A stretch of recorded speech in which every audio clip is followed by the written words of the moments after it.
Okay. Good afternoon, good evening, good morning, depending on where you are. Uh, I'm very happy to moderate this session on measurement, reporting, and verification. It's a bit technical terms, which is brought by the climate change issues. Originally, we have two keynote speakers and 8 panelists, but due to personal and technical issues, we have one keynote speakers and 4 panelists, one in person and 3 are attending virtually online. Before getting into the main discussions, I would like to highlight this session's objectives.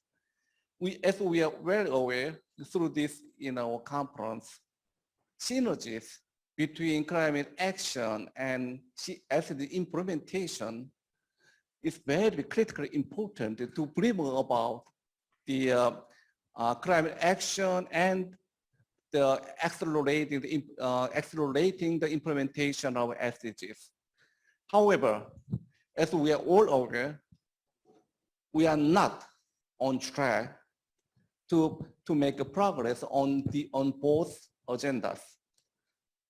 And then we should know that MRB is a fundamental, is provide us with the fundamental base for accelerating our action on the climate change and SDGs, because MRB provides us where we are, how much we get benefits from our action, and how much we are tardy. So please, it's a little bit, it's a bit technical terms, but if we focus on the basics, then we can start our commitments and our action. I think I start here, and I would like to introduce our keynote speakers and panelists. First one, keynote speaker is Mr. Tony Oldadada, Deputy Director, Office of Climate Change, Biodiversity and Environment, Food and Agriculture Organization, POWER.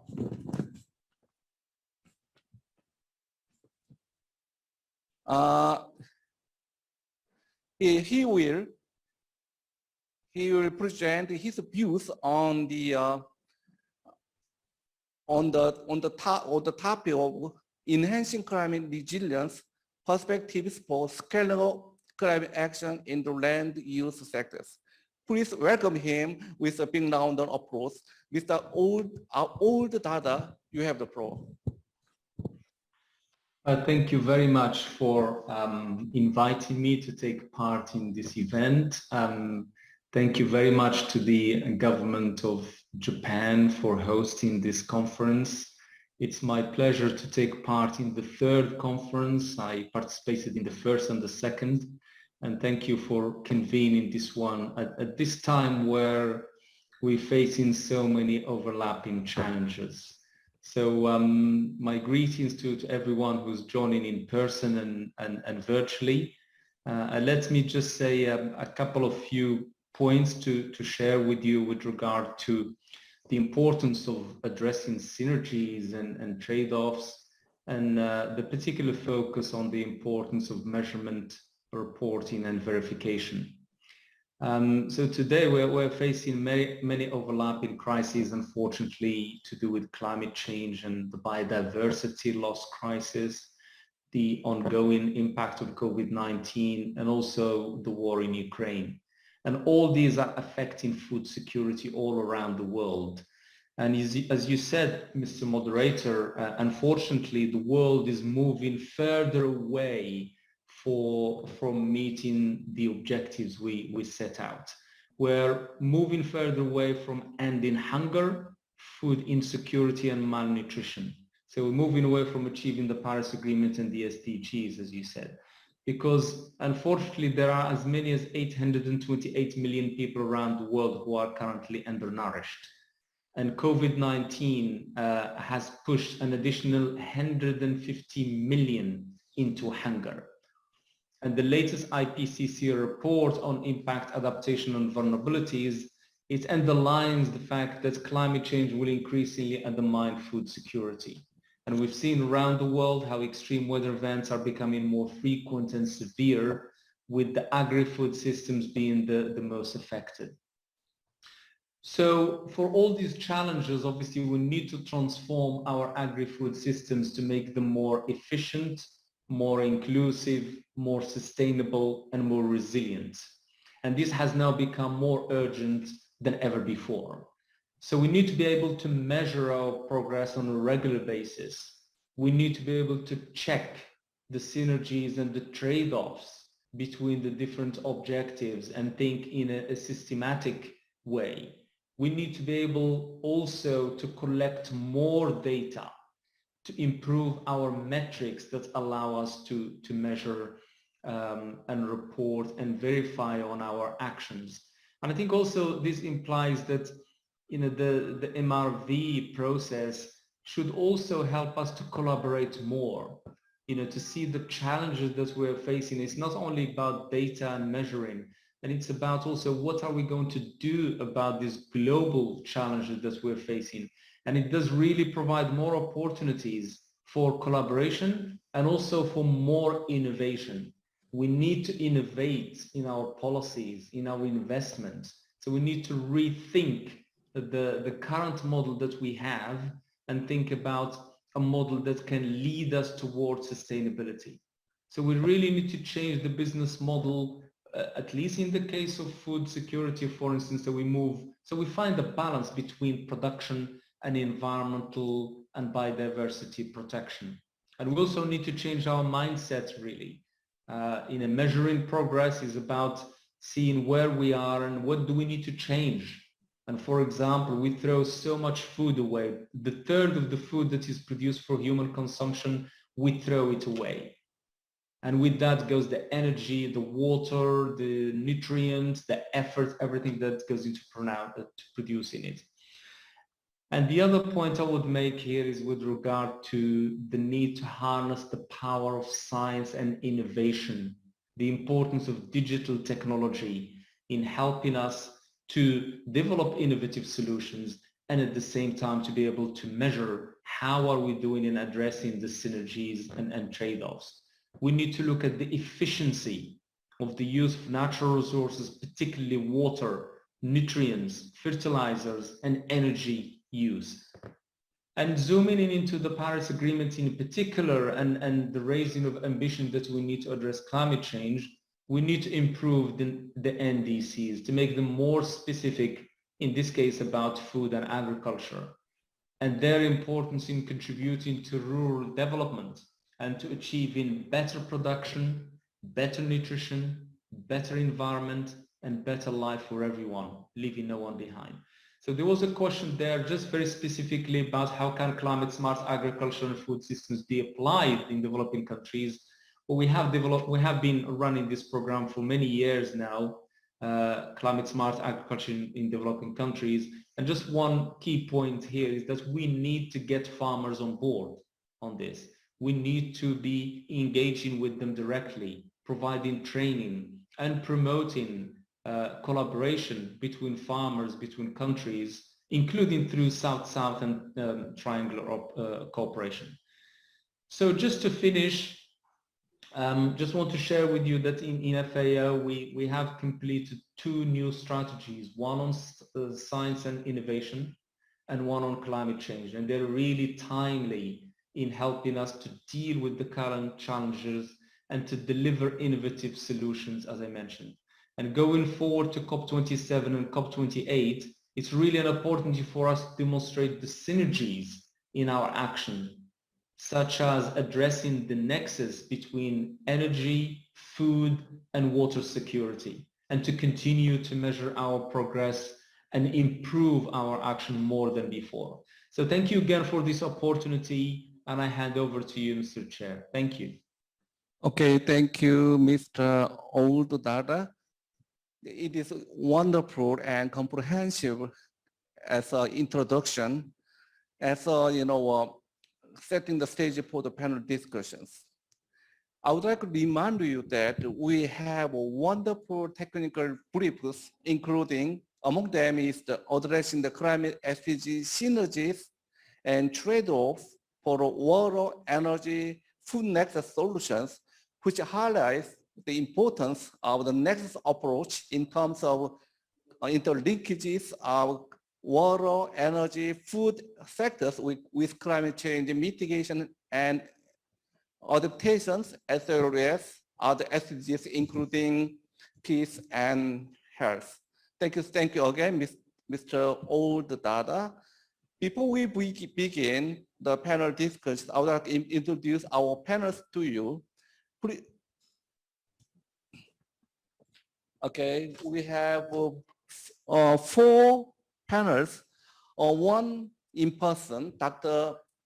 Kanako Morita here, and the 3 participants online participants. First one is Miss Paulina Cardenas, Deputy Director of Measurement, Reporting and Verification, National Institute of Ecology and Climate Change and Environment of the Mexico. Thank you so much, Miss Cardenas. I think you are very early in the morning. It might be 2 o'clock in the morning. Thank you so much. And also, sorry about that, because Mr. Lada Wager, Joint Secretary and Chair, Climate Change Management Division, Minister of Forest and Environment, Government of Nepal. Mr. Wager, you there? Yeah, I see you. And Miss Miriam Medal Garcia, Head of External Outreach, Secretary of UN Convention to Combat Desertification, located Bonn, right? Okay. Thank you again, panelists. I'm very happy to see you all. Okay. We have 3 rounds of panel discussions. The first one is a bit a general one, and second one is a little bit more specific. Okay. I would like to ask the first question.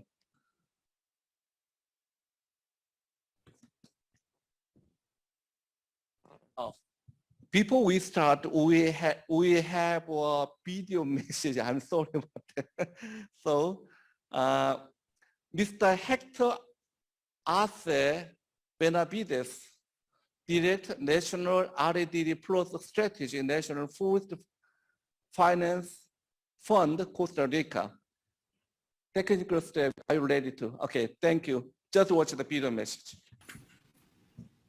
Good morning, and thank you very much for letting me share with you during this important event. I have to say that my experience in climate change is based on REDD+ projects and forest carbon negotiation.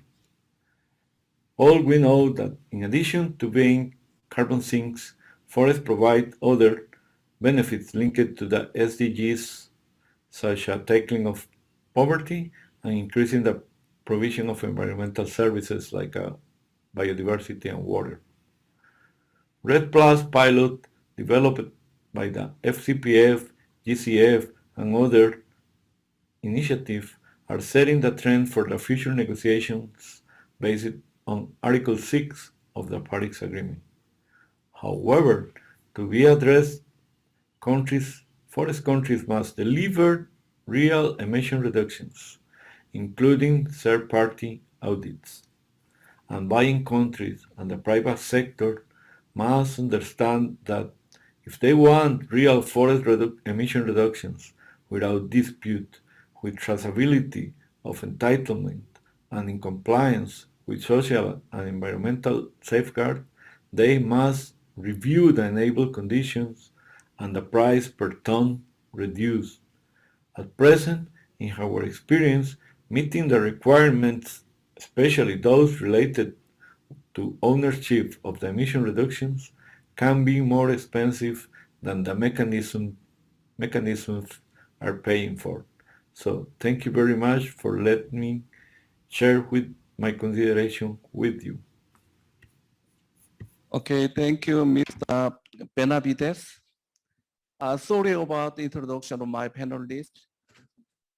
Instead of Mr. Lada Wagar from the government of Nepal, I was wrong informed. I would like to introduce Mr. Mojaharul Alam, Regional Coordinator on Climate Action to UNEP, right? Yeah, okay, thank you. Okay, now it's time to start the fourth round of questions. I would like to ask the panelists to share your comments and response in relation to the keynote statements or share your opinions and experience on the session topic. Let's start in person, panelists first. Miss Dr. Morita, Senior Researcher, Forest and Forest Products Research Institute. Madam, you have a floor. Thank you, Mr. Moderator. I'm Kanako Morita. I'm from academia and I have been studying environmental governance and finance. And I would like to speak from my experience as a lead author of the latest IPCC report. I would like to make 2 points. One is the relevant message of the IPCC report on the synergies and trade-offs between climate change measures and sustainable development. And the other is the new discussion points regarding MRV. First, the latest IPCC report emphasizes the accelerated and equitable climate change action in mitigation and adaptation is critical to sustainable development, while climate change actions may lead to some trade-offs, and that the trade-offs of individual options could be managed through the policy design. The report also points out that enabling conditions for accelerating climate change mitigation and shifting development pathways towards sustainability, including strengthening policy instruments and policy integration, multi-level governance, finance, human behavior and lifestyle changes, and technological innovation.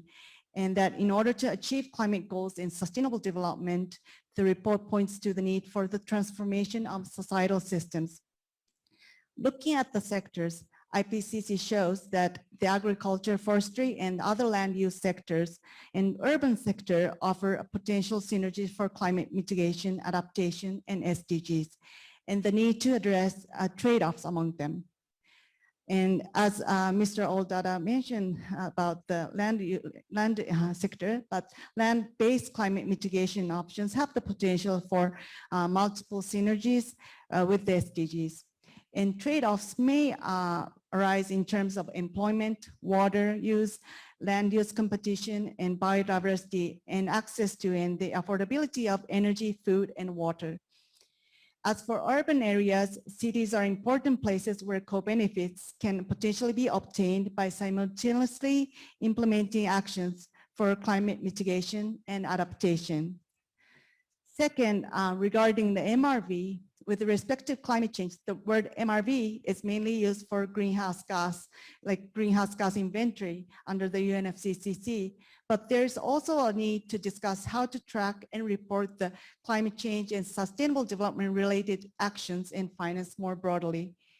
This is due to the fact that increasing number of private companies and financial institutions and cities have set the climate targets, including net zero, and have initiated a range of actions. And also private companies and financial institutions are accelerating their action in light of climate-related risks and nature-related risks to the economy and financial systems. The key challenges is how to track and report the actions and finance flows transparently and effectively, while taking care not overburden or eliminate their incentives. So I will discuss this more later. Thank you. Okay, thank you, Dr. Morita. Now is the time to the virtual participants. The first one is Miss Paulina Cardenas from Mexico. Yeah, floor is yours, Ms. Cardenas. Yeah, thank you. Thank you very much. Greetings from Mexico. It's quite early in the morning, but I'm so happy to be here. I will comment some things since my perspective as a server, public servant. In Mexico, we have the General Law on Climate Change since 2012, where Mexico established the development of its measurement, reporting, and verification system in commitment with the Paris Agreement. So a step forward, Mexico is developing the information system of transparency agenda, or CIAPEC for its Spanish acronym, to inform decisions makers progress on implementation of mitigation and adaptation actions. In relation to the development of the MRV system, the National Registry of Emissions is another system that we are implementing. Is focused on compiling the necessary information on the emission of greenhouse gases from the different sectors in the country. Also, these two platforms are being developed on MRV issues at the local and national levels. Through the delivery of the third biennial of the report, capacity building needs were identified to improve mitigation policies, state emissions inventories, and measurement, reporting, and verification systems. Thank you. Okay, thank you, Ms. Cardenas. Now is the time to the Mr. Modaharu Alam. Mr. Alam, floor is yours. Thank you, dear moderator, and thank you, Jituni, for making the keynote space. In terms of the several points that the keynote speaker mentioned, but also other two panel members mentioned about the synergies, about the data and information required, but also if we look into the topic of this session, which is MRV, as earlier panel member mentioned about the MRV, if we use the MRV altogether, then it is basically came from the mitigation, the reduction of greenhouse gases, and that link with either, if we go before the Paris Agreement, it is related to NAMA, or if we look into the MRV, it will be coming as a part of the NDC, the commitment and the implementation, and the MRV will also fall under the Article 6, the new market mechanisms that we are talking about. But if we look into the content of the MRV, the data and information required, it has a very strong synergies between the climate convention and the reporting, as well as if we look into the SDG that the countries are also reporting to. So I think if we look into the content, there are a lot of synergies, and then we need to actually enhance and build on those, the elements, and then see the synergies and to avoid the duplication. And I'd like to just emphasize what Jituni mentioned in terms of the innovation and the using the digital, the technologies, the digitization of the data and information, so that the same data can be used to fulfill the multiple purposes. So I'd like to just emphasize that part for the time being. I hope that we'll be able to continue the conversation, not only reflecting on what Jituni has mentioned about the synergies and the trade-off, the data information required, etc. Over to you, Mr. Moderator. Okay, good. Thank you, Mr. Alab. You have a very, very interesting, remarks, including the, historical background. The NAMA is very, I'm very familiar with that kind of word. At the time, I was the, negotiator in the climate change in the Compass Cup. Okay, thank you so much again, Mr. Alam. Now it's time to introduce Ms. Maria Medel Garcia. Over to you, Ms. Garcia. Thank you. Thank you very much. And thank you for the organizers of this conference for the invitation to participate and actually to support in the preparation. I think it is very timely that we are discussing on synergies because, well, it's the only way we are going to achieve the SDGs. I represent the United Nations Convention to Combat Desertification. This is one of the 3 Rio conventions, but it is by far the least known of the 3, after, of course, climate change and biodiversity. However, and despite being also the smallest secretariat, it also serves 197 parties, and it, together with the other 2, represents a vision that actually has been guiding us since 1992, since the Rio conference, towards sustainability. And our main assessment is that sustainability goes through, real sustainability can only be achieved through climate action, biodiversity conservation, and land restoration, land degradation neutrality, which is the concept that we utilize. I am very happy to follow Situni, Paulina, and Musa Rahul in their remarks.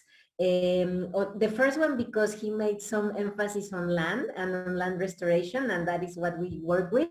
What I would say for participants in this conference is that probably land restoration is not necessarily the easiest action, but it's probably one of the cheapest, the one with the lower investment in technology, and one that every single country in the world can invest on and have more or less immediate benefits or obtain benefits. Land is also the largest natural carbon sink. It is bigger than oceans, and that is also another fact that is often overlooked. So there is a lot of potential in land restoration and for climate change, and then with other multiple benefits related to food security, to even stability, prevention of migration, etc. A prevention of sun and dust storms, which are currently exacerbated by climate change as well, and a better approach to deal with drought. So it is, I am very happy that although it is a session on MRV, there is some emphasis on land. And now on MRV, what I would say is, it is definitely very important to have a very good and a coherent, consistent, and innovative system to measure the work that we are doing in the case of the USCD to restore the land. In our case, it goes from measuring soil organic carbon replenishment, improving agricultural productivity, restoring degraded forest, and it is important to keep a score on it and to count what we are doing, both for emissions related to climate change, but also to have some real a sense of the return of the productivity of the land for food security, which is also a very important problem that we are all dealing with. So I will leave it there, and I would probably like to go deeper into the topics in the next round of interventions. Thank you very much. Okay, thank you, Ms. Garcia. I think, we stop here as an introduction of this session, because, as I mentioned earlier, the first round might be general one, and second and third one might be a bit specific, and we go into deeper and specific in our topics. Okay, now we start the second round of the panel discussion. For the second round, the questions are twofold. How can governments enhance integrated decision-making on climate and SDGs? And what specific tools, methods, and systems are available for transparent and effective data collection analysis? In this round, I would like to leave us the speaking order, starting from online participant first. I think Ms. Garcia, I think you have the first you are the first speaker to open this session, do the second round of panel discussion. Ms. Garcia, over to you. Thank you very much. I don't want to monopolize. It seems like I'm monopolizing what I want. I mean, I think the answer to that goes into some key concepts that have already been said by my fellow panelists and by Situni. One is coordination, coordination at all levels, coordination within the government, so taking a whole of government approach, coordination between the national governments, regional and local governments, coordination internationally, coordination between UN agencies, and then coordination with implementing entities, not necessarily only UN agencies. The other one is a change of mindset. Because we cannot, I mean, there is one phrase that my executive secretary utilizes a lot, which Ibrahim Tiao utilizes a lot, which says, you cannot solve the climate crisis today, the biodiversity crisis tomorrow, and the land degradation neutrality crisis the day after. You have to tackle all of them together in the same fashion, with the same instrument, trying to create economies of scale, trying to make profit of what you are doing. In the case of SDGs, we already have everything that we need. We have the SDGs with their indicators, which are actually quite extensive, and it's quite a very big exercise for the parties, for the countries to do. We have the UNFCCC, the Paris Agreement with the reporting, the nationally determined contributions, and all the reporting architecture.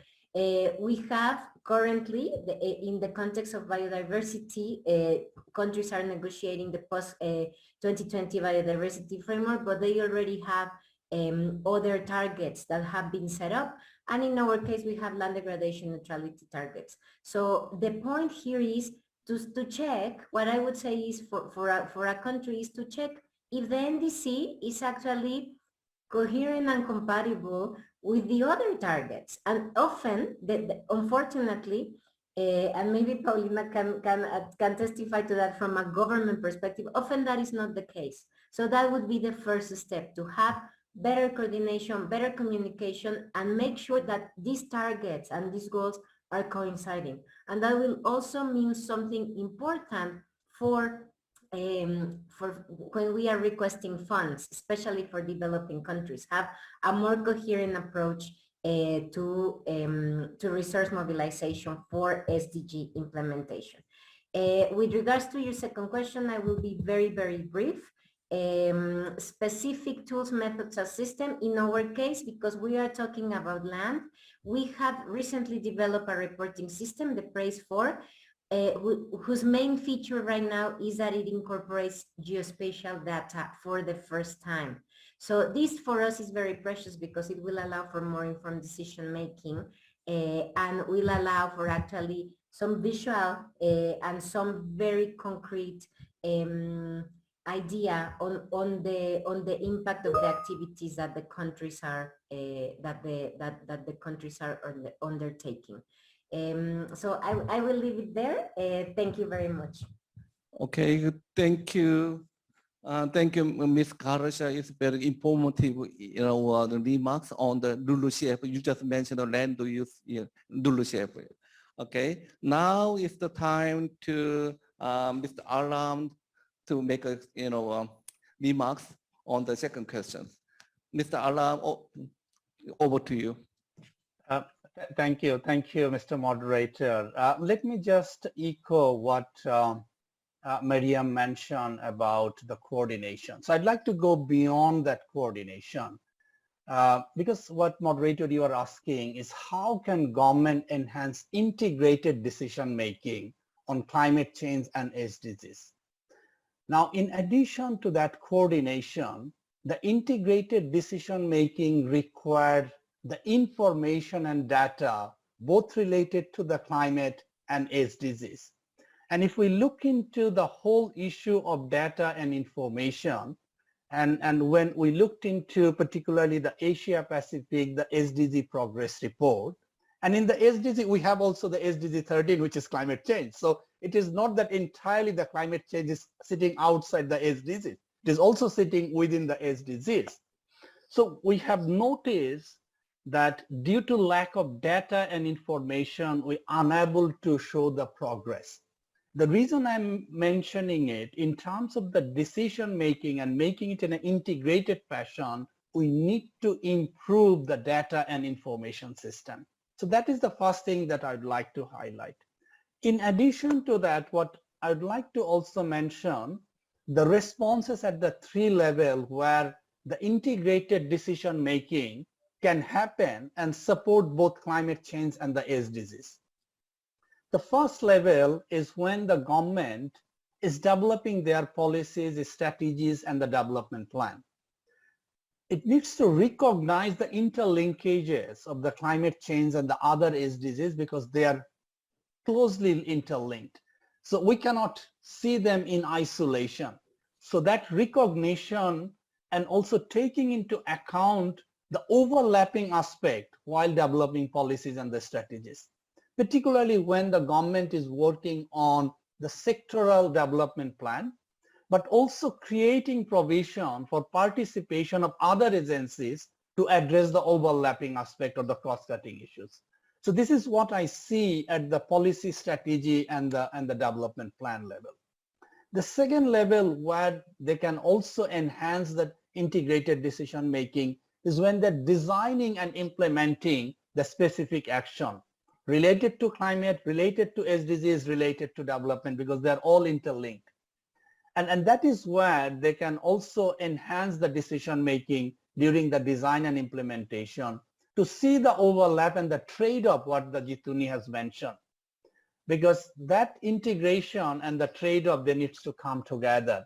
And then only through the participation of the relevant actors and the beneficiaries will be able to address that.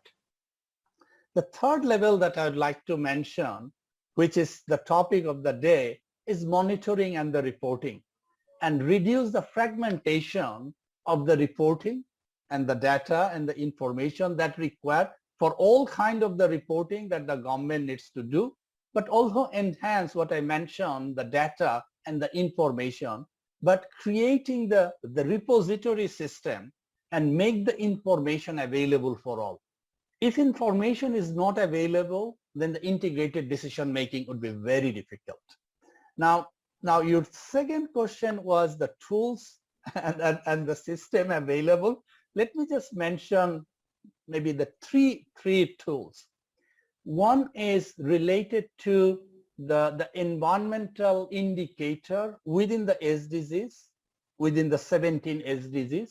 We have the 92 environment related the indicators, if we count all of them.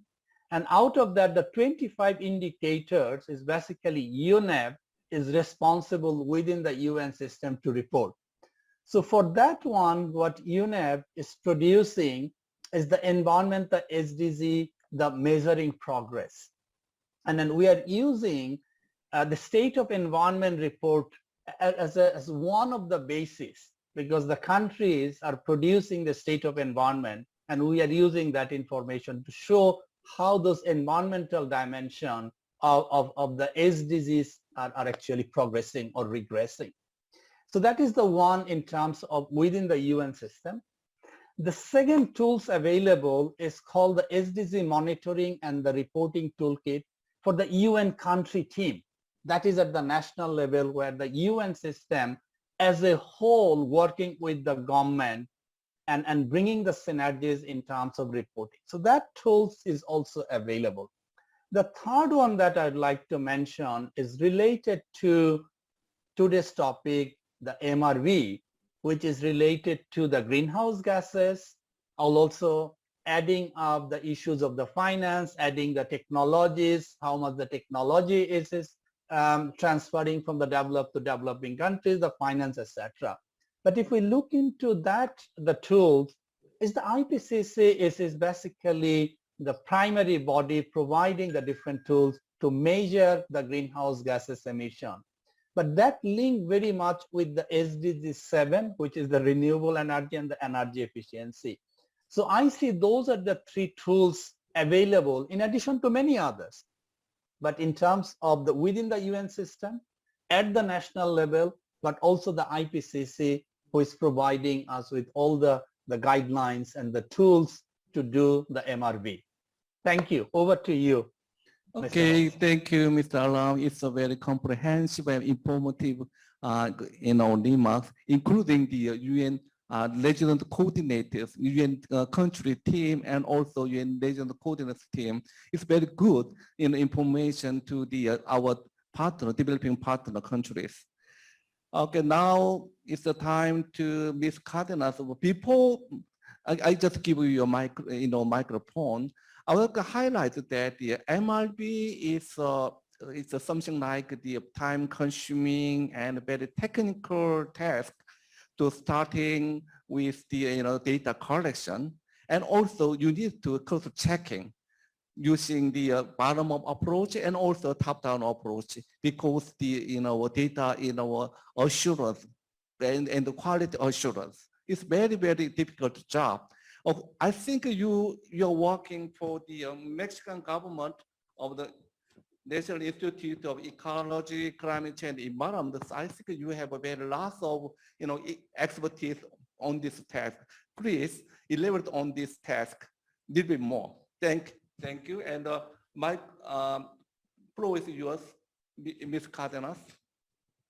Yes, thank you. Thank you very much. Yes, we have many examples of how we can enhance integrated decisions. I agree that a strong communication is basically is required between government institutions. Well, there are many institutions that provide us information that they generated for the energy sector, for the waste sector, for the affordable sector. And we are in strong communications for the GHG inventory, for the mitigation actions. So I think that this is the most important thing that we have to keep. Also, the institution that coordinate all of these the compilation of the information, the INEC, where I work, the National Institute of Ecology and Climate Change, serves as a technical body to include or to compile all the information, and also is mandated by a law, by a general law. So that is important too. And also, my colleagues have already mentioned a communication is required between all the government levels. We have 3 government levels in Mexico, so we have actions that are established to implement the compilation. But also an important thing that I think that we have success is that we have like a little capacitation. We offer some online courses for public servers in the topics of GHG inventories, mitigation actions, adaptation, that could provide them the knowledge for what the information that they generate is used for. So sometimes they generate information and nobody sees, nobody uses it. But when we told them that it's useful for the reports that we made to the convention, to the that there is some guidelines to make the inventories, the GHG inventories, they can understand what the information that they provide us is useful. That is on the first question. On the second question, we also have developed different information systems that are grouped in sectors principal sectors as energy, social, and productive, where information is managed at a national level. Both the providers are public servers that are at a local level. Such sectors like or the activities like livestock or waste management are activities that are managed by local government. So we need to have a strong communication with them, because they collect and they generate a valid information for a federal level that I am. So that's my contribution to this. Okay, thank you. That's very informative, your remarks. Okay, I think now is the time to to the Dr. Morita. Mic is yours. Thank you very much. I would like to answer the first question about how governments enhance integrate decision making on climate and SDGs. There are two key points, and the need for the governments to provide clear signals and policies to achieve the goals, and the need for the governments to develop holistic and cross-sectoral tools to track progress on actions in investment and finance flows. So the first, the IPCC report showed that achieving a global transition to low carbon, climate resilient, and sustainable world requires purposeful and increasingly coordinated planning and decision at many scales of governance, including local, subnational, national, and global levels. There is a need for horizontal and vertical coordination of policies and stakeholders, and governments need to provide clear signals and policy that incentivize multi-stakeholder actions to achieve both climate goals and SDGs. Governments also have a role in developing and sharing a common visions and pathways on how societal systems need to be transformed through the systematic perspective of exploring effective linkages among various enabling factors such as governance, finance, human behavior change, technologies, and multiple stakeholders. And the development of common visions and pathways to achieve the goals need to be based on the multi-stakeholder participation and a just transition perspective. The second is the need for the governments to develop robust and efficient tools to address synergies and trade-offs in action to achieve the climate goals and SDGs, and monitoring financial flows and greenwashing of private companies and financial institutions. As Mr. Alam touched on, the digital technologies can contribute to the development of more efficient tracking tools.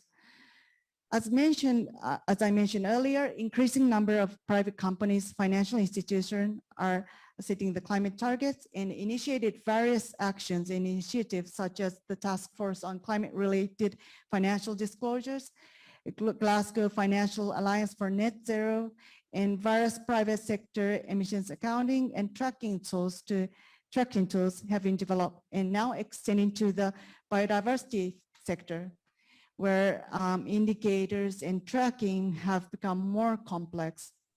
Private companies and financial institutions are also accelerating their efforts to address the SDGs. Robust and efficient tracking tools are needed to address the synergies, trade-offs, and the greenwashing. Thank you. Over to you. Okay, and thank you, Dr. Morita. It's very comprehensive and informative remarks. I think this is the end of the second round of panel discussions, and now is the time to start the third round. That's the final round of discussions. Okay, before getting into my questions, I would like to remind you that the international communities, less than low member, reached the agreement on the MRBs. That is the I think I forgot the article number, but it's starting after the Paris Agreement in 2015, we had a lot of negotiations around the common reporting form, CRF, because in that form, how we can input our inventory data into that the common reporting, using the common reporting plan into the national communications ANSYS and also biannual update report and other forms of the report to the international community. That's very important step. I think it's very important step that our humankind made to make a progress in the field of the climate changes. Okay, now it's time to start my questions. This is also the two questions. The first one is, what are some success stories and best practice that could exemplify how MRV accelerated the actual implementation of the SDGs? The second one is, what are some recommendations that could improve future climate change reporting, such as NDCs, voluntary national reviews, voluntary local reviews, VLRs, biannual update reports, BUR, biannual transparency report, which will replacing of the BUR starting 2024. And the last one, I think Ms. Garcia mentioned about the biodiversity issue. That is the National Biodiversity Strategies and Action Plans, NBSAP. Okay, in this round, I will come in our mixed speaking order. I think the first one might be open this panel discussion, Mr. Alam. Mr. Alam, you have a floor. Thank you, Mr. Moderator. I think this is a very, very important question, but it is very challenging as well. Because the question is how MRV accelerated the actual implementation of SDGs. Now, as I mentioned, if we go back the history of the MRV, it came from the mitigation and the reduction and starting with the NAMA. Now, if we slightly modify the MRV related to the SDGs and the voluntary reporting, then probably we'll able to see some of the good examples.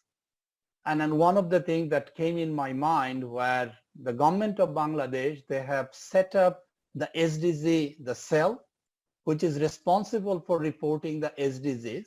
But that cell brought into the national, the statistics division, it's called the Bureau of Statistics, to actually be the backbone to provide the data and information. So it is not only creating that cell and mandated for the reporting, but bringing the backbone of the data and information and working together. And that is where it is not only accelerating the SDGs, but also telling where the progress is not happening. So I see that way of actually addressing it. But if we're strictly looking into the MRV, I think it's a long way to go. Starting from the NAMA, there is a gap. I think the new market mechanism will come. The NDC, the reporting mechanism, will put some effort here too. The Article 6 will also encourage. So I see the connection of the MRV, the different purposes, which will actually help to accelerate the SDGs. Over to you. Okay, thank you, Alam. That's very important, remarks. Okay, very good. Okay, after the final round, maybe you have another time to add on some more remarks on this issues. Okay, now I think Ms. Garcia, it's your turn. Oh, yeah, over to you, Ms. Garcia. Thank you very much. I agree that this was probably the most difficult question, and I didn't come up with a success story. I came up with an unsuccessful story, and but then it has a happy ending, I hope. So yes. Let me explain. My example is the Great Green Wall project, which is a project in the Sahel. It goes across the Sahelian region, across the 11 countries that conform this region in Africa, and that was launched in 2007. By the governments of these countries to regenerate the land that was pretty much degraded. The aim is to have by 2030 100 million hectares of land rehabilitated, sequester 250 million tons of carbon, and create 10 million green jobs in rural areas. So this started in 2007. We are in 2022, and as so far, what we have had is an achievement of 18 million hectares rehabilitated versus the 100 million. And only 350,000 jobs created. The UNCCD has a very small but very effective implementation arm, which is the global mechanism. So, and this global mechanism supports parties in developing projects for implementation. So they went in to do an assessment with the 11 countries, and the assessment was that there were many problems for the lack of progress in the Great Green Wall. And one very important one was the lack of monitoring, reporting, verification, and data. It was scattered, it had it was in different shapes, in different forms, and everybody was making their best effort, making a humongous effort, but in a very discoordinated manner. So the decision that was taken was that a Great Green Wall Accelerator was created. And this very small office is now supporting all the partners, all the countries to channel the funds that are pledged. Fortunately, the Great Green Wall has a lot of pledges from the international community, and also develop these structures for coherent action and for a comprehensive, clear, transparent monitoring, reporting, and verification. The good news, I mean, I think this is very good news for the Green Wall, for the people of the Sahel, and we hope to have a very quick turnaround before 2030. But there are other large-scale projects right now. For example, the G20 now has an initiative for the rehabilitation of terrestrial ecosystems. Saudi Arabia is also pushing for a Middle East green initiative. And these are just two examples, have a very clear component of MRB that is harmonized, that is transparent, that is, yes, I agree, it is very technical, but it is very necessary to actually be able to utilize this information into and fine-tune and readapt the projects for better benefits. So I guess that would also be the recommendation that I would have, to integrate MRB from the beginning, at the inception of any project that has to do with climate change, with land restoration, with biodiversity conservation, or any other SDG.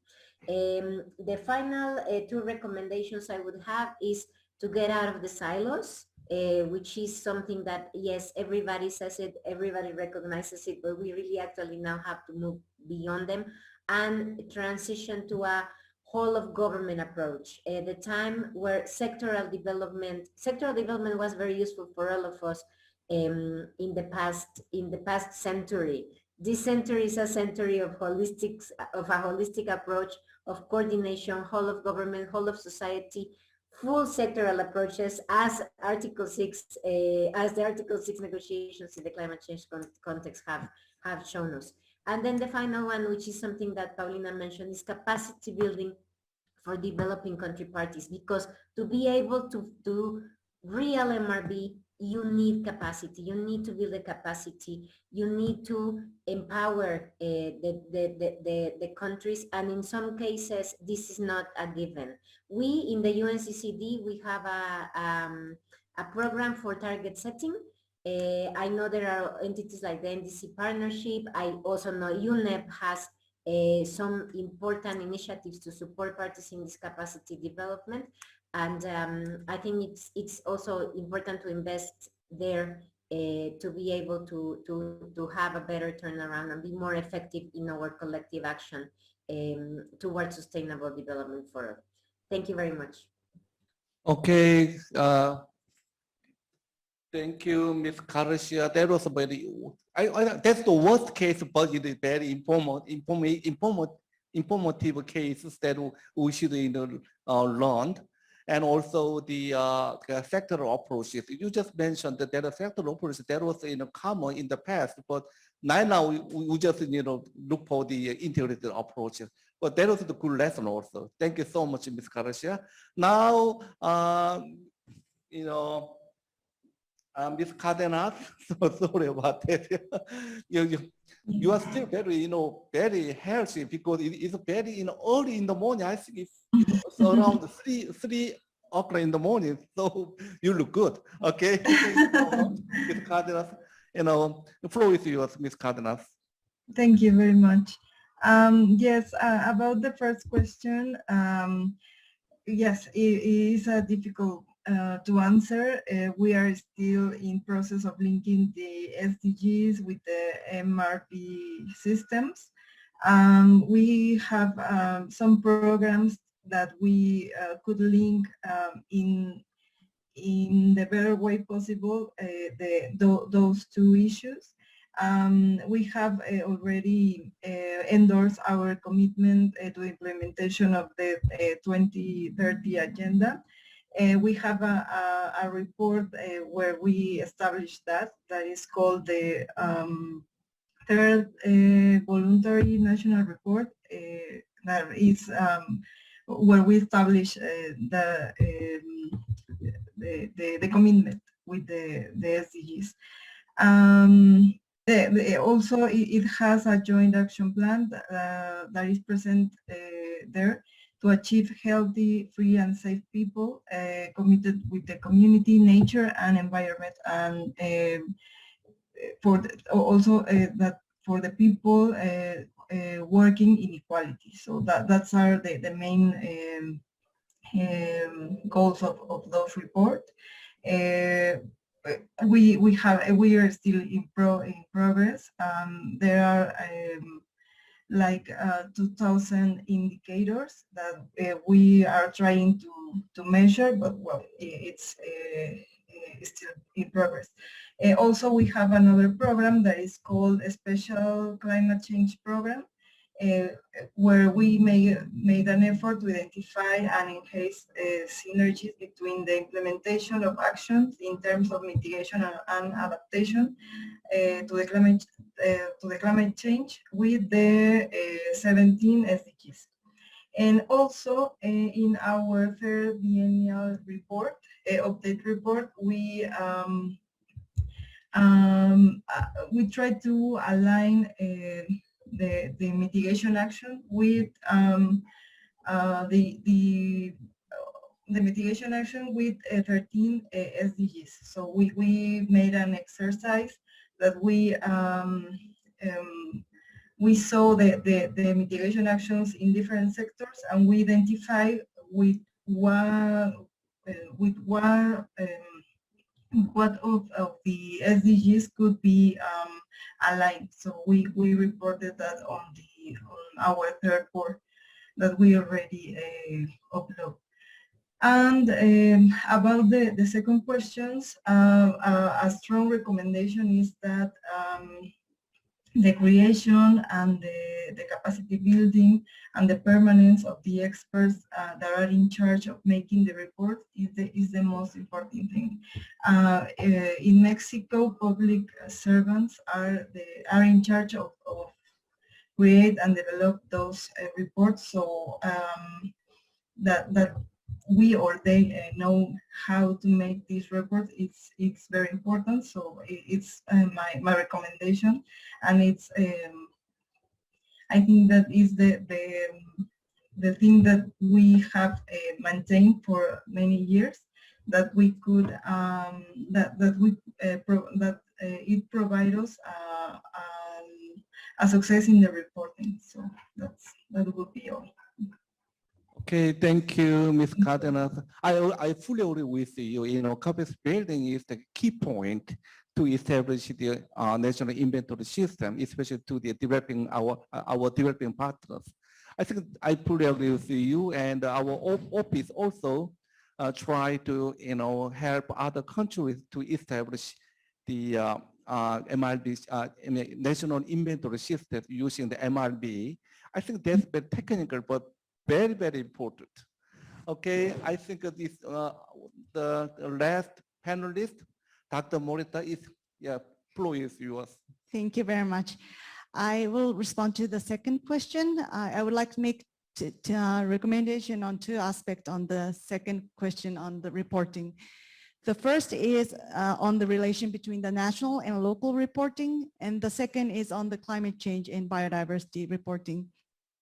First, regarding the relationship between the national and local reporting, I have conducted a joint research with the UNU-IAS on SDGs governance in Japan and Indonesia, and found that the local governance system for SDG have more challenges in monitoring, evaluation, and review compared to the national governance system due to the data gaps between the national and local levels and limited follow-up review process in association with the implementation on the SDG at the local level. And we also have several challenges. From a perspective of climate change mitigation, urban systems for climate mitigation are important because urban settlements contribute to climate change and generating about 70% of global CO2 emissions.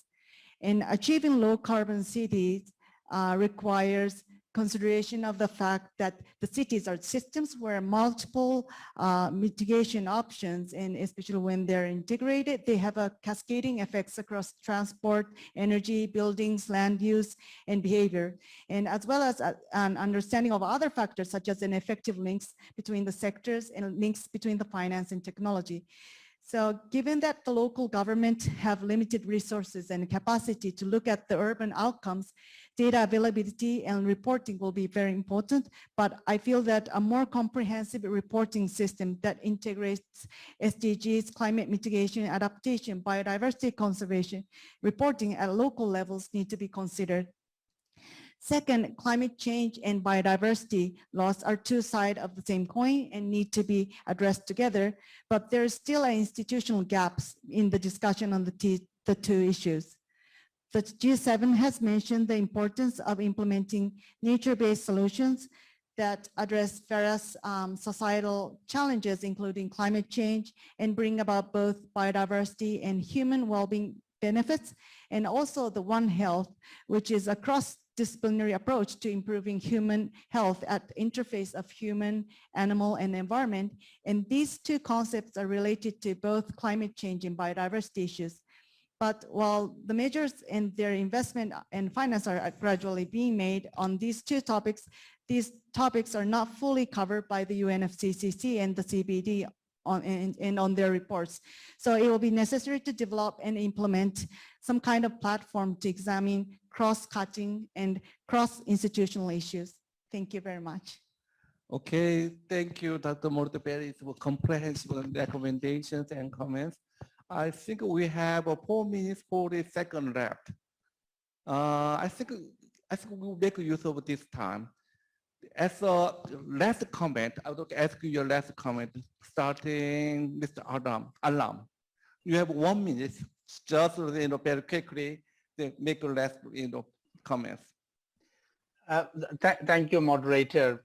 Maybe just reiterating what other colleagues mentioned as a part of the recommendation. The first one, if we look into the SDG, as I mentioned, the environmental dimension and the indicator, what we have found that it is not possible to actually show the progress because of the lack of data.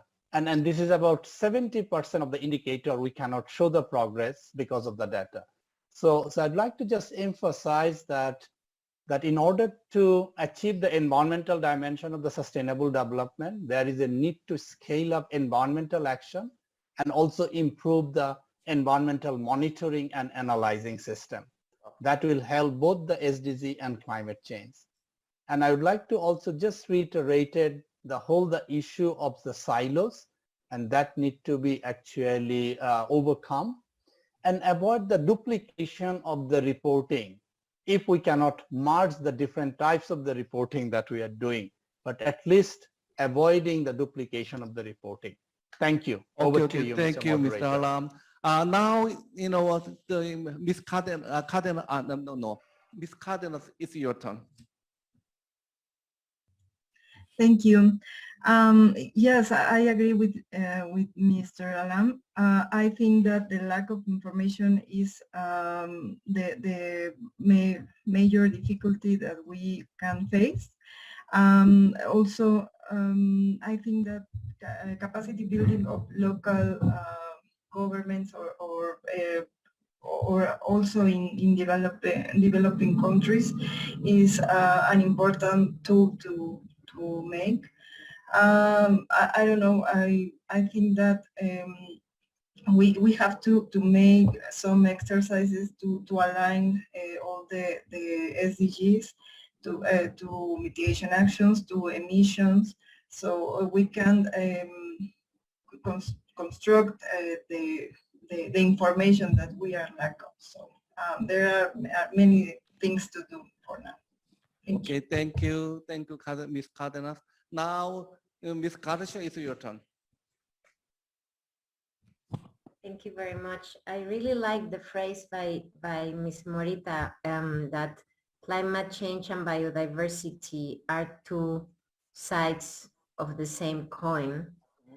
I would like to just add that the coin, the land is the coin. Land is the operative linkage between humans and nature, between humans and carbon. So it is very important to remember that and to incorporate it into all the conversation around SDGs. And I think it goes, when you talk about land restoration, it goes to a different, slightly different type of MRV.